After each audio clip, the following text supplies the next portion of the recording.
Today we're going over the 7 most risky commanders in the entire format. I'm Mia, and I like all types of sweets. I'm Beezy. It's a 5-letter word. It doesn't have any R's in it. That would be breezy. We're the Nitpicking Nerds. Do we have a sponsor for today? Oh, who's there? Hey, got a second? Dude, we're recording. What do you want? Oh, Manscaped sent me. They're sponsoring today's video. Oh, really? What do you know about them? Number 1, they're revolutionizing men's grooming. They're used by over 10 million men worldwide. That's a lot of dudes. I'm pretty sure our audience is like 90% guys. Number 2, their latest grooming bundle, the Performance Package 5.0 Ultra, has everything you need, including the Lawnmower 5.0 Ultra. What the heck is the Lawnmower 5.0 Ultra? Only the most precise tool on the planet. It has skin-safe blade heads, plus an upgraded trimmer blade and interchangeable foil blade. I do like foils. It even has a bigger LED light for hard-to-reach areas. When you go to a convention around thousands of people, you want to look and feel great. Manscaped is your key to success. All right, that does sound pretty awesome, but now you're probably going to tell me that it's super expensive, right? Oh my God, don't be a clown. As part of their sponsorship, Manscaped is offering an exclusive discount for people who watch this channel. You can get the Performance Package 5.0 Ultra for 20% off and with free international shipping. How can we do that? It's actually super easy. All you gotta do is enter promo code Nitpicking at manscaped.com. Thanks, Beezy. No problem. Bye, BZ. Bye, Mia. And for you watching, make sure you use that link in the description. Use the promo code and save some money. We also have other sponsors, like CardKingdom.com. They're an amazing sponsor of the channel. I appreciate everybody who's gone to our link in the description, bought cards through there so that Card Kingdom knows that we sent them. It really helps out the channel, and it's also a great way to buy cards for you. So I would think of this as very much a win-win. Beezy, Miso, and I all love Card Kingdom. And if you love Miso and us and Amber, you should go check out our Patreon. We do deck audits there. We have exclusive content never before seen anywhere else. And it's just a great way to help support us and send the cats to college. The cats are still trying to go to college. Amber has her heart set on Ivy League. We managed to talk her down to community college. Miso's still stuck in 3rd grade, so any bit does help. And we're also sponsored by Dragon Shield. Best sleeves in the multiverse. Good sleeves. I guess it's my turn to say that. If you use code NERDS at checkout, you save 5% of real money tax dollars on your order. That 5% can then be reallocated to taxes, to a sweet treat perhaps, anything your heart desires, all because you used our link. And if you're going to Amsterdam, you should check out the Dragon Shield Beckett booth because we're going to be there playing games with all of you guys. Thank you so much, Dragon Shield. And Moxfield, there's going to be an ad somewhere. You can't guess where it is because you're a liar. You get it. And just build your decks there. It's awesome. Yeah, also good things. So we've got these 7 riskiest commanders. Commanders nowadays, they're mostly all upside, and there's really no reason you would ever hesitate to activate all of their abilities. But some commanders fall into a very special category. They are very risky. They give you benefit, but they are going to set you up for something. We're going to define risky as a commander that provides value to you, but also leaves you vulnerable or extremely vulnerable in a major way for a period of time, whether that be short or long. There are some things that you are highly susceptible to that might ruin your day, but your commander might do something really, really cool. I mean, this is high risk, high reward. You're putting it all on black or whatever you have in your command zone. We do want to give an honorable mention to Phage the Untouchable, though. We didn't put her on this list, but that is an incredibly risky commander.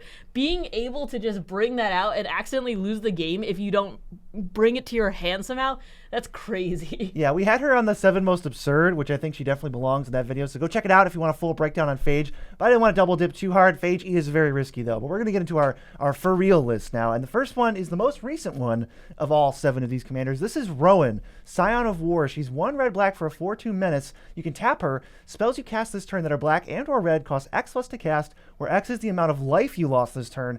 Activate only as a sorcery. There's a lot going on with Rowan. She wants you to pay a lot of life to then power out some kind of big spell. But the riskiest part of this that I think I realized when you started playing this deck was that the ability at sorcery speed means you can pay all this life. Someone can respond and kill Rowan, and you get nothing. It is really rough. I'm a very mid-rangey player, as you guys might know, and playing a commander that is so high risk, high reward was definitely out of my comfort zone. I wanted to try it at least once. Wasn't really for me.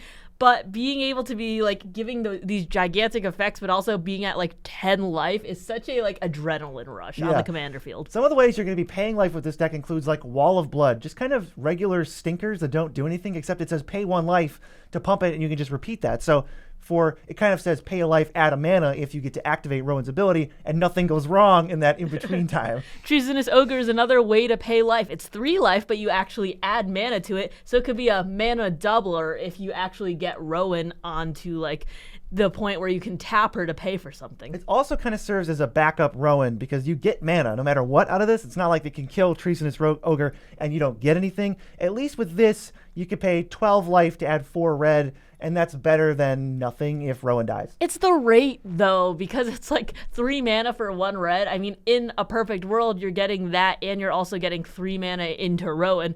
But as a backup, it's still a little stinky because 12... Would I always pay 12 life for 4 mana? Probably not usually. Not all the time. We also have Greed. You can pay 2 life and a black mana to draw a card. So this can give you resources, help you find some of your finishers that we will get to, and also keep your life total going down. And this deck is so funny to me because it always wants to be lowering its life total. And even if you get to activate Rowan a couple times, if you don't win, you're at like 7. So you better figure something out because someone could attack you with like 2 stupid flyers and you might die. It's so tough, especially since you are in Rakdos. It's not like you have like white in there to splash in for a little bit of life gain here and there. You're just like, okay, all in. Let's see what I can get. Black can do a little bit of life gain, but not as much as white. I was like, not as much if this was like a Mardu deck, for instance. Snuff Out, also a great way to have a free kill spell while also lowering your life. We love Snuff Out on the channel in general as a kill spell, but it has extra synergy here because you want that life to be lost. Yeah, if it now says 0 mana, kill a creature, add 4 mana to your mana pool for Rowan,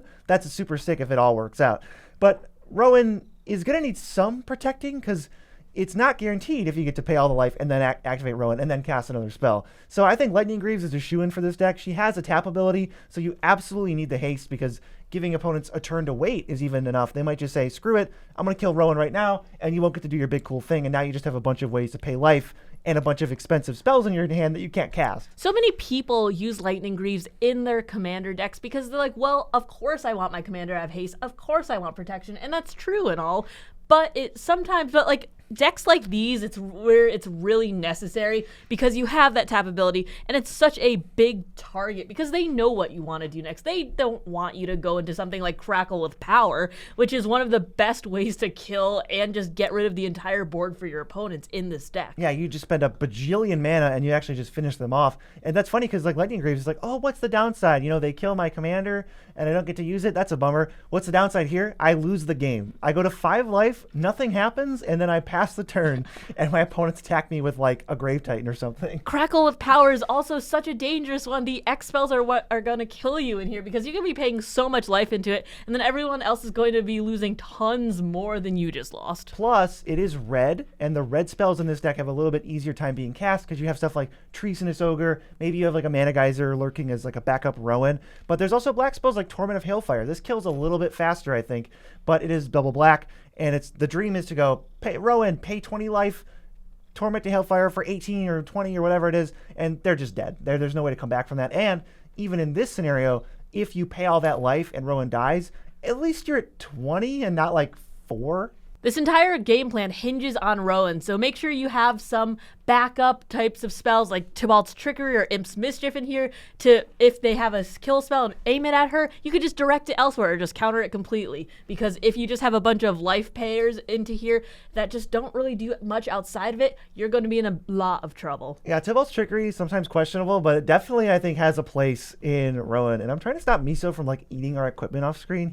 He's so dumb. I'm glad I changed the sign before this because he's terrible. Another card that could be terrible, depending on how the game goes, it's Heartless Hidetsugu, our next commander. 3 red for a 4/3. You can tap it, and it deals damage to each player equal to half that player's life total, rounded down. So if everybody starts at 40, nothing happens, you get them out, you tap them, everybody takes 20. This deck is looking to double damage, make stuff happen very quickly, but you're not exempt from any of the damage, so things could go very poorly for you. So high risk, high reward. I feel like this is the one where it's like you don't see that much because everyone's like, ooh, well, but I would lose the life too, so that's not good. I don't want to be like messing around with that. I like the true chaos players who are just like, whatever's going to happen, I'm ready for it. The first card you're going to see is like Gratuitous Violence.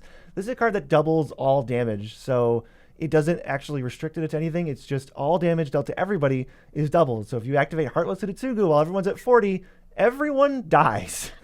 just everyone dies. So you're going to have to gain some life or have one of these other cards that we're going to mention later on the list, because as it stands, this is a 2-card tie combo. It ties the game. So you got to figure a way around this.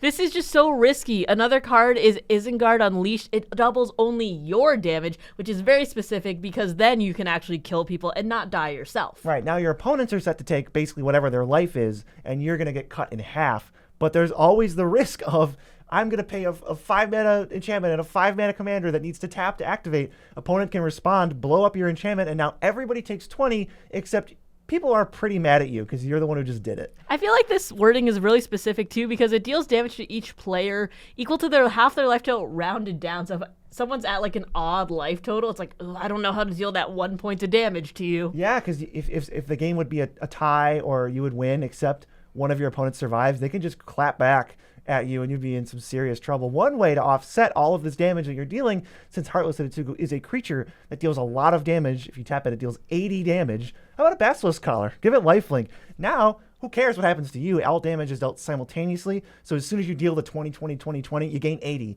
and doesn't care if you would have died. That's so crazy. It's just, you're going to be basically unstoppable, and just life gain in red, that's really hard to come by. Yeah, I mean, you could go like the Loxodon Warhammer route, but it's so much more expensive to equip. Shadow Spear is as expensive to play and equip, but it is a little bit pricier. Basilisk Collar is a pretty cheap card, and it does add another wrinkle to this, right? Now I have to play Heartless Hitotsugu and Basilisk Collar and Isengard Unleashed, and none of this protects Heartless Hitotsugu, so the risk just keeps going up the more eggs you put in this basket, but the payoff is awesome. I mean, this is what we were talking about in Rome, but like this is another commander that really profits from having like Lightning Greaves and just protection in general. Anti-Blight, Bad Influence is also a great one in this deck. From Jumpstart, 3 mana for a 2/2 with flying. Whenever sources deal damage to you, you put that many 1/1 counters on her. If you pay 1 or a red and tap and remove X 1/1 counters from her, it deals X to any target. If you have a opponent that's hanging out with like 1 shred of life, you could just aim it right at them and they'll die too. This works pretty much no matter what life total anyone's at, because if you activate it, we keep using the example of the perfect 40.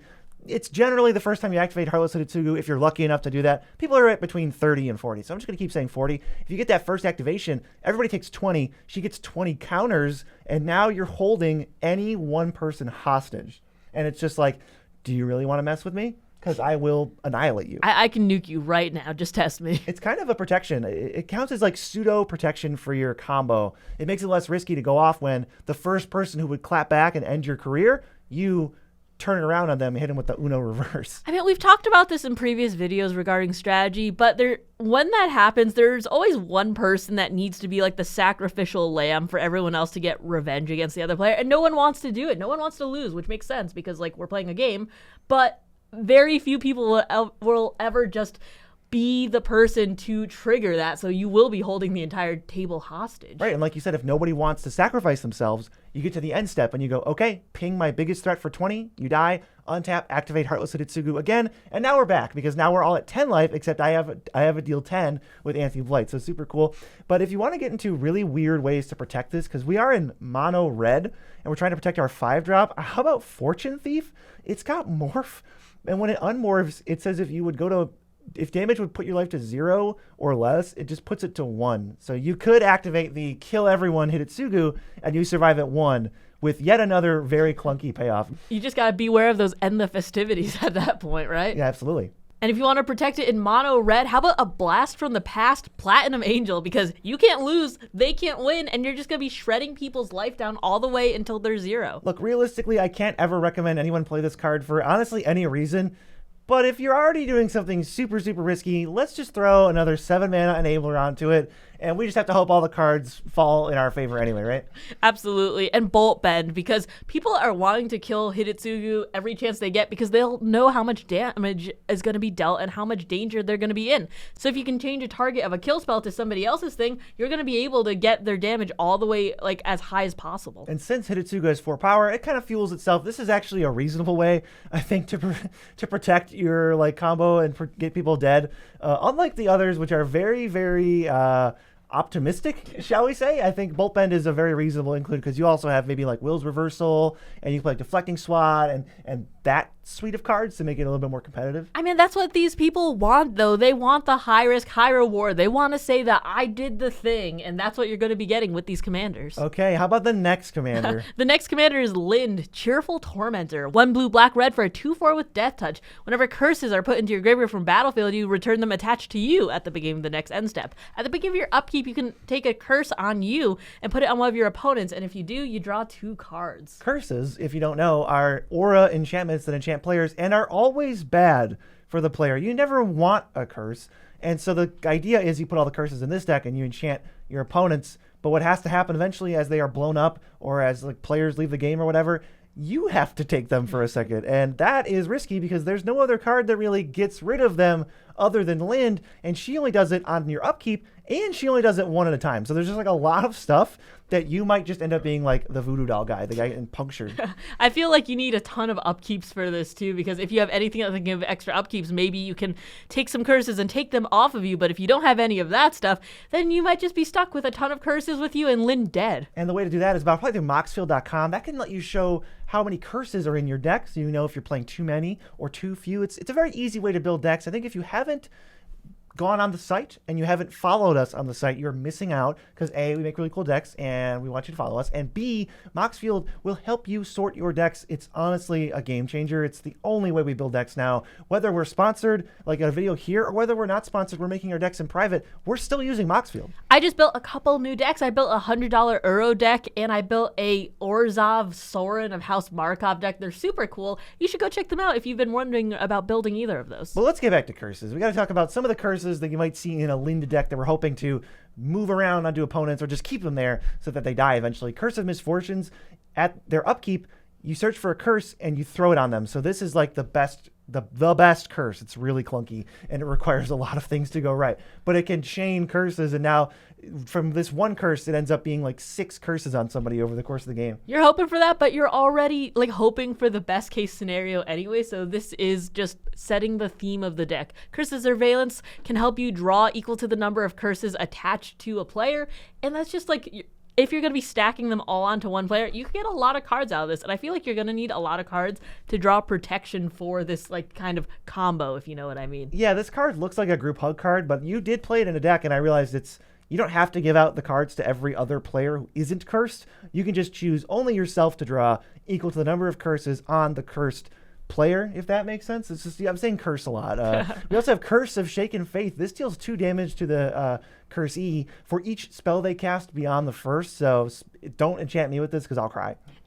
You find that it's actually more annoying than you think, because it's like, oh, okay, what am I going to do? Cast just like a couple spells, you know, maybe one big one, one small. It's like, it always hurts you way more than you think. I know. I play like 4 spells a turn. They're not the biggest or splashiest spells. I'm not saying that I have 15 They're all mana. Urza's Bauble and But I'm Mishra's playing Bauble. like Urza's Bauble and Mind Stone, and then I want to play a creature to stabilize my board. And then I just take 4 damage for that? Like, no thanks. This is one of those cheap curses that comes down and pressures people's life totals. I like it more than the expensive curses. So I wanted to shout out 2 of the clunkier curses and then one of the more cheap ones that you can realistically play early. Absolutely. If you need to get rid of those curses, though, if you could play Claws of Gix, you pay 1 mana and you can sack a permanent to gain 1. Yeah, so now if the curse is attached to somebody else and you don't like it there or they're trying to blow it up, you can claim it for yourself by sacrificing it. But this also works to bail you out of Lynn's like, uh-oh, I'm cursing myself mode, because if it's attached to you and you don't want it attached to you and it might hurt you, you can still sacrifice it, send it to the graveyard. That's fine. I don't want to deal with it. It's better than like losing the game to your own curses. There's so many points with Lind where you're like, oh no, maybe I will lose. It doesn't feel good. So having a backup plan is really great to have. I love that these decks need backup plans. That's what's so funny, and that's what made me want to do the 7 most risky, because you have to bake a backup plan into your deck to deal with the downside that's just on your commander. I love it. That's how commanders should be. It's a choice, you know. Not every commander can only be upside. Get out of here, Atali Primal Conqueror. Yeah, there's no we Simic. want downside. There's no Simic commanders here.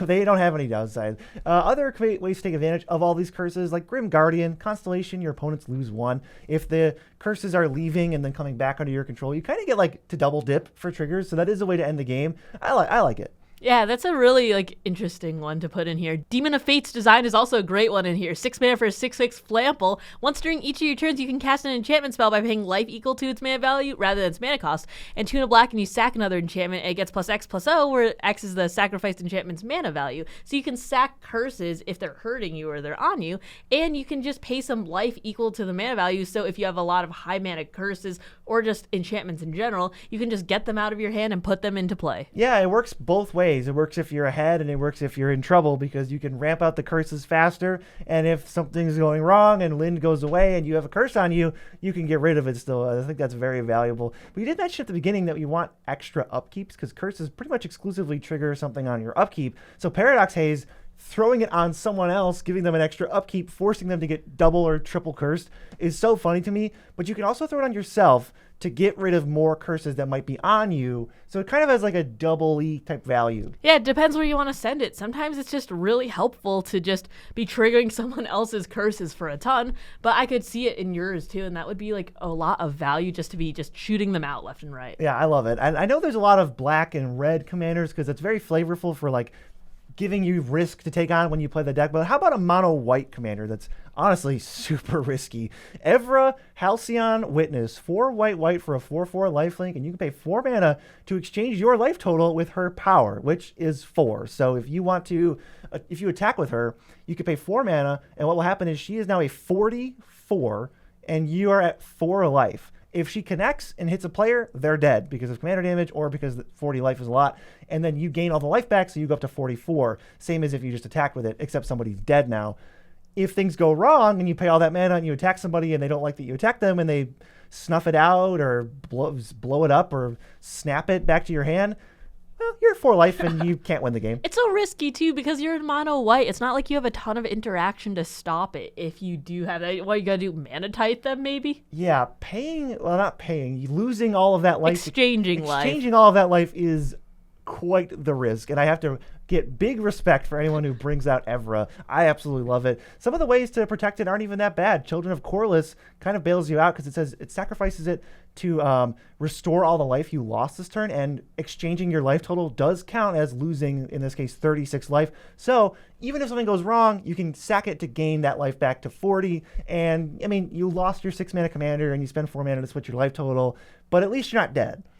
It's just so risky. I was just thinking about it. It's like 6 mana, and then you have to like maybe swing, and then just exchanging it with an extra 4. That's so risky. It's the 7 most risky.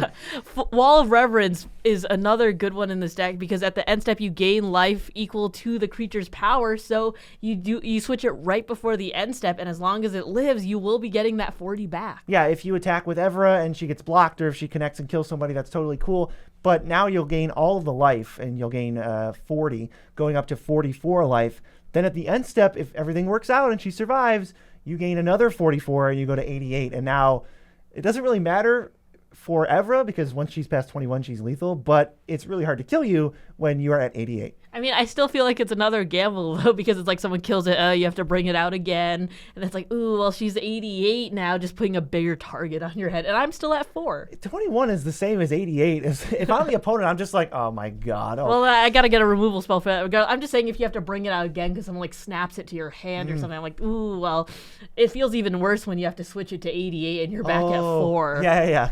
Going from her to 88 and you to 4 is, like, even bigger of a risk. But there are some ways to protect it that are actually pretty reasonable. Mother of Runes is totally fair. If I have Mother of Runes and Evra out, I probably feel pretty safe because the players who are not involved in the attack might not kill her. I mean, when you activate the switch the first time, you only gain 4 life net because you go to 4 and then you gain 40. So you go up to 44. It's like you gain 4. So if I'm not involved in that, I'm going to let that go. I'm going to let one of my opponents die, and then I'll figure it out later. So that one person might only have 1 kill spell, and if they do, I can fizzle it with Mother of Runes. Lord's Escape is also great in this deck because it gives hexproof and indestructible and scry 1, and I feel like that gets around a lot of the ways that your opponents might try and kill this. I don't like these cards. I don't play Tameo Safekeeping, but if my commander said these words on it and I had to go through these hoops to win, I think all of a sudden this becomes much more justifiable. It's sort of like a counterspell for a kill spell that someone throws at you. Similarly, we have Rebuff the Wicked, white to counter a spell that targets a permanent you control.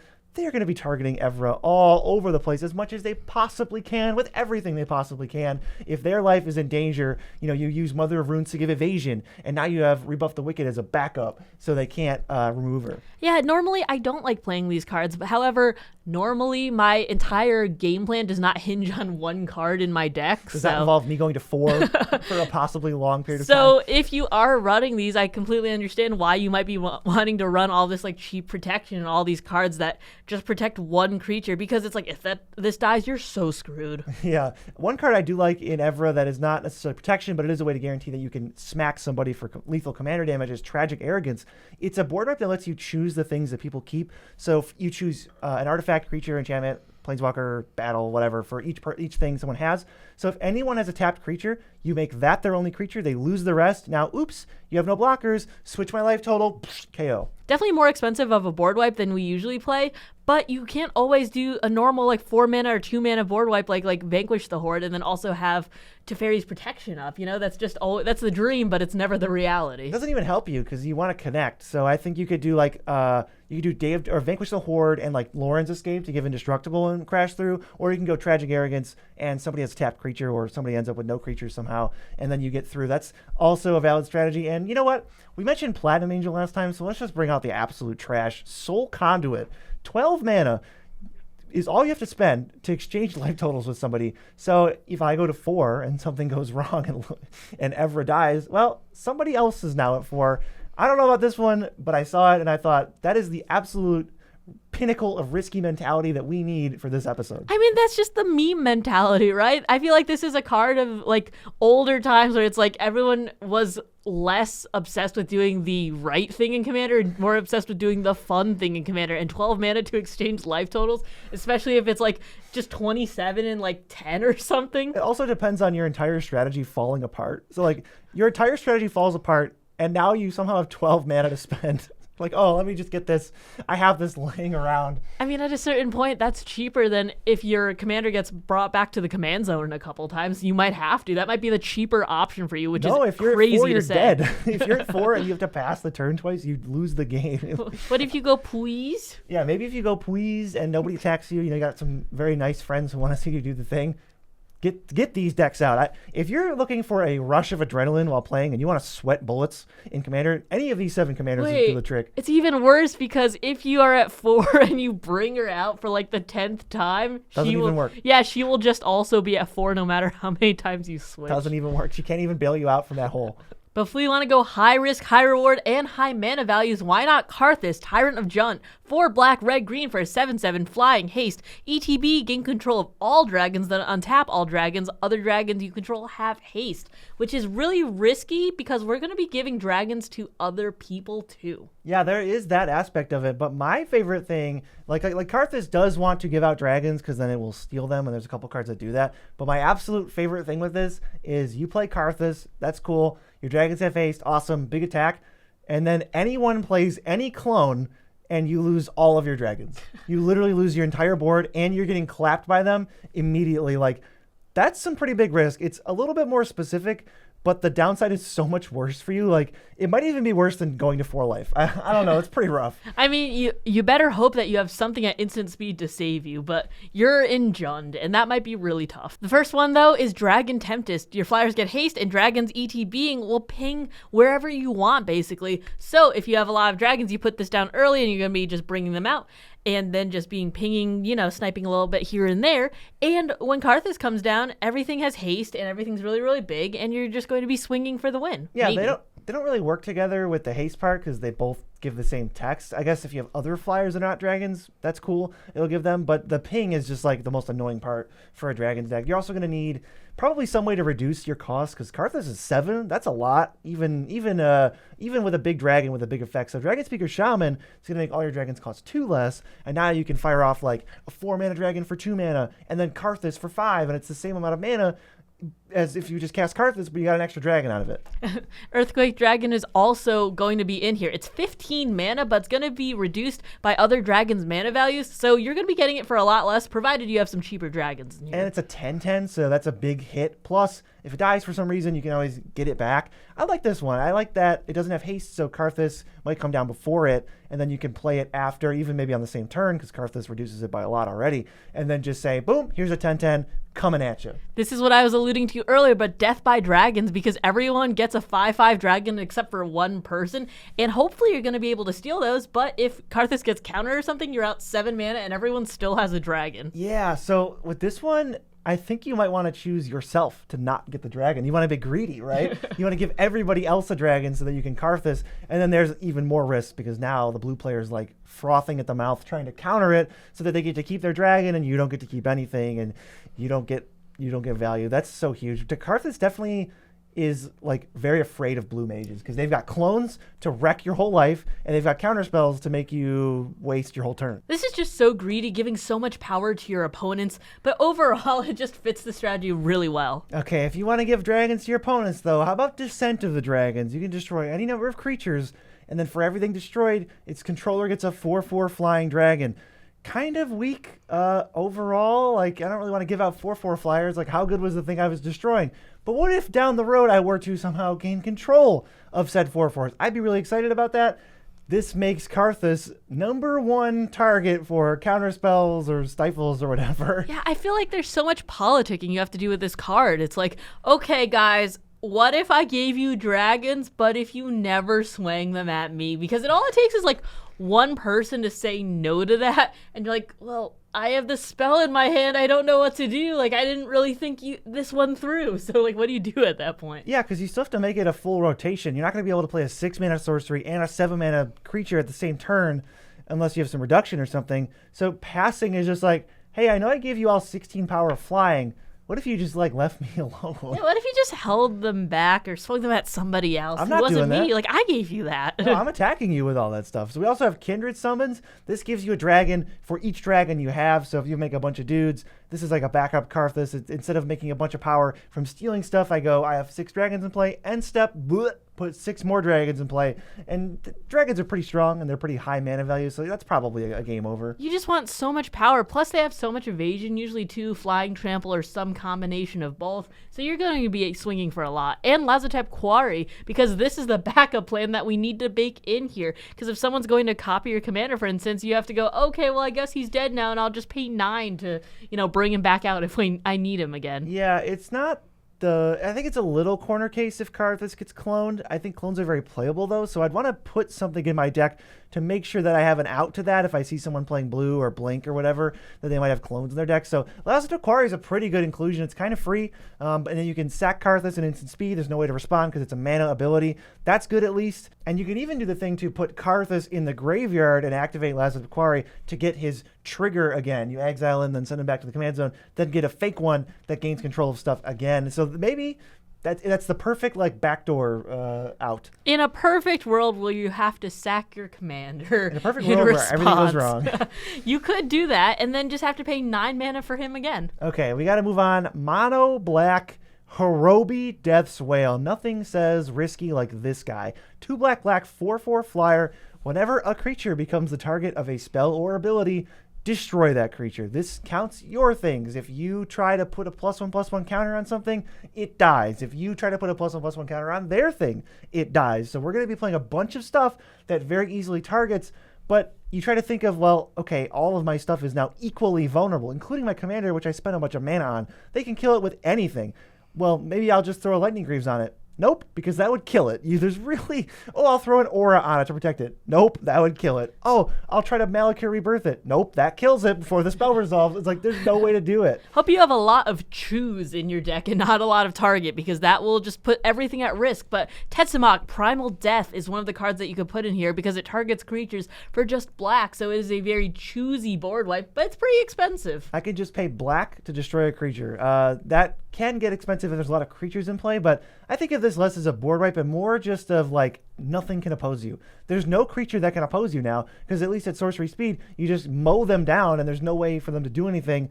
That's, of course, assuming Hirobi survives. There's also Mogus's Marauder if you get a lot of devotion to black.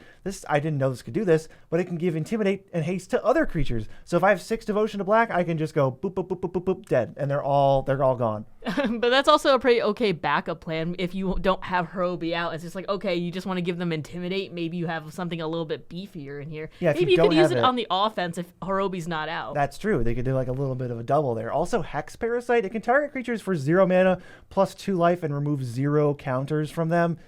This one is 2 life instant speed, and it's not any mana if you don't want it to be. So this can either be single black and instant speed or 0 mana 2 life and instant speed to just destroy creatures. There's no way to beat this if you can't kill Hirobi. I trust this a little bit more because it's just like having the mana up is always kind of rough, especially with the risky commanders. But if you can pay a little bit of life and we start at 40 anyways, I feel like that's easier to just get along with, in your game plan. Another one I love is so funny. This deck is so goofy. Cauldron of Souls. It taps to give any number of target creatures persist until end of turn. This is a 5 mana artifact that taps to Plague Wind. You can target all of their stuff right away at instant speed, and it will destroy it every single time. So even if Hirobi dies, you got your value. Everything's dead. 5 mana is a lot of mana to put into this, but being able to target any number of creatures and just destroy them in response to a target or something else, that is just a really great option to have. I think Cauldron of Souls might be the funniest card in this deck because I've never really considered that card good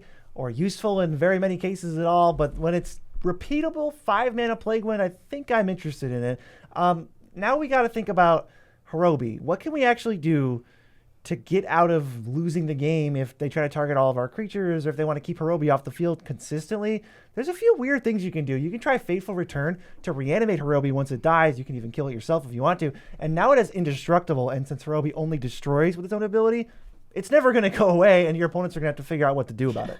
Yeah, that's pretty sneaky in here. Nasty End is also great because it says sacrifice a creature, not target creature. So if they're trying to target to destroy it, at least you get a little bit of value of it and getting cards out of it too. Yeah, if they go to destroy Hirobi, you can say, okay, let me bail out, let me pull the parachute and draw 3 cards at least. And if in some weird corner case, if you need to target something, I don't know why you would because you built this deck, but you can also stack Hirobi to just draw 3 and then do whatever targety thing you wanted to do. I also love Gift of Doom. Remember this one? No, you don't. Don't lie. It is 4 and a black enchantment. It's an aura.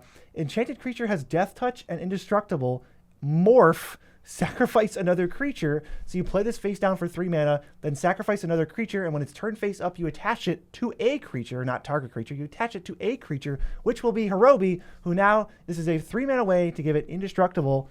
And once again, you're in this position of like, good luck, opponents. Your stuff's never going to stick. It's very sneaky, and I do love the fact that we are getting around this target so cleanly, I guess, because you have to, but Morph is always just so risky in general because it's just, this is a creature. I mean, technically you could just snipe it, or if Actually, no, because it's instant speed. Instant speed, I can sacrifice another creature. If you try to like Deadly Rollick my Morph, I sack a creature, and now it's not a legal target. Well, I just mean like if there's no creatures to sack, or if there's any way that it could get swept up in a board wipe or something, everything folds to one farewell, including this. No one, I don't think, is going to be playing board wipes into the Hirobi because you pretty much got that unlocked. They're not going to be able to play creatures at all.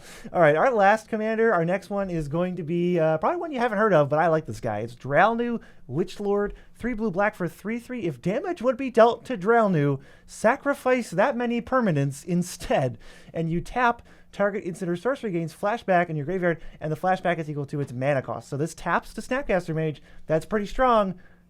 But that second ability is one of the biggest downsides on a Magic card I've ever seen. When I first read this, I thought it was closer to like Phyrexian Obliterator, and it was like, ooh, well, if anyone damages it, and I thought this was going to be closer to like a force of damage onto this guy build. No, this is just only downside for you. Yeah, in modern day Magic, they would have to sacrifice the permanents, but in Magic from, I think this is like Time Spiral, like 2009, 2007 maybe, you have to sacrifice. So we need to figure out a way to constantly take advantage of our graveyard with awesome spells that we want to cast over and over, and not having this thing take damage. If this thing gets hit by a Blasphemous Act, you basically annihilate yourself for 13. Or if it's just like target creature must block this turn if able.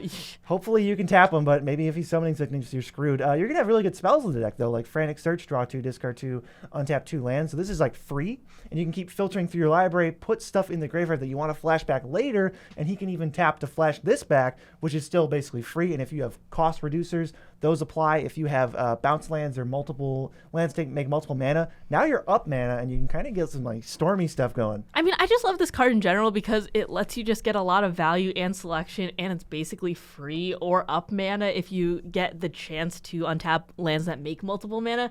I like this card overall, and it just does help you get your graveyard a little bit more stacked. Secrets of the Dead really works well in here because it wants you to cast spells from your graveyard and gives you card draw and rewards you with it. So when you're going to be casting things with your commander, which is so risky already to even have him out on the field, at least you get a couple cards. Yeah, and then we can use Sting to equip him and then untap him each turn. So now, since his ability is not sorcery speed, we can just keep casting spells out of our graveyard over and over. Our opponents can't keep up with that. That's really, really good. And I think at least Drownu, what he has going for him, if he can get haste or something, is if there's a spell that can stop him from taking damage in your graveyard, you can just flashback that at instant speed and save his butt. There are other things going on, though. We do want to have protection elsewhere in the deck, but Haughty Jin is one of those reducers I talked about. It's a star 4 flyer that reduces your instants by 1 and sorceries by 1. This is like a big beater, but it helps mitigate the flashback cost. I can't keep paying 5 or 3 for spells and expect to do it every turn. But if they cost 2 less or 1 less or something, I can actually start chaining them. I feel like we need so many just cost reduction things in this deck to begin with. It just really helps it hum because you're going to be putting a lot of good value things into your graveyard and you want to cast them again, but mana is just one of your most precious resources, especially if you need to keep up mana for the protection of like the counter spell or whatever, because this is going to be aimed at. Yeah, and Drownu's really strong, but I think he's more here for a good time, not a long time. He's either going to win the game with something because you can keep chaining spells, or he's going to eat a lightning bolt and you're going to lose the game because you have to sacrifice 3 lands. And then he won't even die. So if they burn him again, you have to sacrifice more things because he takes no damage. You sack the permanents instead. It's absolutely wild. We also have Hullbreaker Horror. So if you're doing all this stuff and churning, you can remove all your opponent's things, stop it from ever taking damage by bouncing the source of the damage. But if something's really going to happen to him and you can't stop it, you can always use a Hullbreaker Horror plus an instant to bounce Drownu so that he's not going to take damage. Hullbreaker Horror is so oppressive, but it's such a good card. But don't worry, it was in a precon, so you can always use that to your friends if they ask why it's in there. Guys, I'm just playing precon cards. So we also have Lord of the Forsaken, another demon that no one's ever heard of that we have to read. 4 black, 6/6 Flampler, black, sacrifice another creature, target player mills 3 cards, good for filling our graveyard, and pay 1 life, add colorless, spend this mana only to cast a spell from your graveyard. Well, we're doing a lot of that, so we can turn life into mana, and I love that. Not only does it mill us and fuel us, but if Drownu is in danger, we can save ourselves by sacrificing him to just mill 3 and get him off the board. We're just playing on the edge on everything here. With your life, it's like, oh, well, maybe shred my life to almost 0 to pay for really big spells in my graveyard. With your commander, oh, maybe just have no permanents if I get unlucky with a Blasphemous Act or something. You're just playing on the edge, and that is the pinnacle of risky. And I did want to save the jankiest and most forgettable card for last, Stinging Lionfish. Do you remember this one? Yeah, 2 mana for a 2/1 enchantment creature. Whenever you cast your first spell during each opponent's turn, you can untap a non-land permanent. That's probably going to be Drownu, so you need to start the chain with some instant or something, and then he'll untap, and then you can keep kind of going. Goofy. Very goofy, but I'm here for it. I'm here for Stinging Lionfish, and I'm also here for add some tension to your games. Play one of these super risky commanders, get blown out every once in a while, but it'll make the times you go off feel that much better. Yeah, play something where you're not even sure if you're going to win, or if it's a deck that even can win, but you'll have a lot of fun with it. Yeah, if you want to see Phage the Untouchable along with some other completely absurd commanders, have a fun time watching this video because it was a lot of fun to make.